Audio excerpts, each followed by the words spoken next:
magandang tanghali sa Hitonatics Worldwide. Ako si Hito at ito ang Hitox News. Flash Report!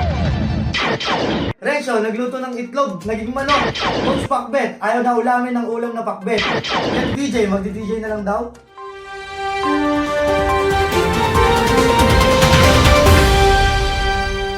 Mainit na balita na paparating sa MPL Season 9 ang laban ng Smart Omega Esports kontra sa TNC Pro Team.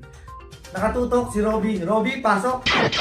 Maraming salamat dito at kaya pupunta natin ng mga player ng Smart Omega dito sa bootcamp.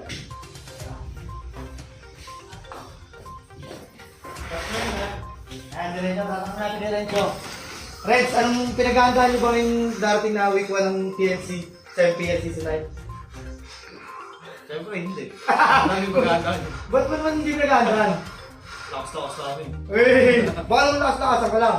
Hindi, malakas talaga kami. Eh, paano pagka tinalo nila kayo ng Game 1? Eh, wala eh, GG. Tapos Game 2, anong gagawin mo sa Game 2? Ha?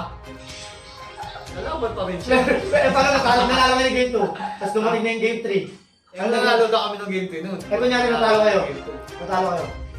Hindi mo na ako lalabas ng ano doon, social media. Ano ka na, tago ka lang? Tago muna. Tago ka lang. At salamat sa'yo. Ito, tatanong na si Pakbet. Coach Pakbet, anong masasabi mo sa TNC? Sa dating laban? Wala. Bakit wala? Galingan nila. Galingan nila, hey! Busy ako dito, nag-mirror ko. Nagwigil pa wala! Hindi na kaya lang, hindi na kaya Mel. TNC, galingan nyo ah. At yan, maraming salamat kay Reggio, pati kay Coach Pakbet. At balik tayo sa'yo, Hito. Maraming salamat sa update, Robby. Suportahan niyo ang Smart Omega sa week 1 ng MPL Season 9. At yan ang Hitox News. At abangan niyo pa ang mga susunod nating balita.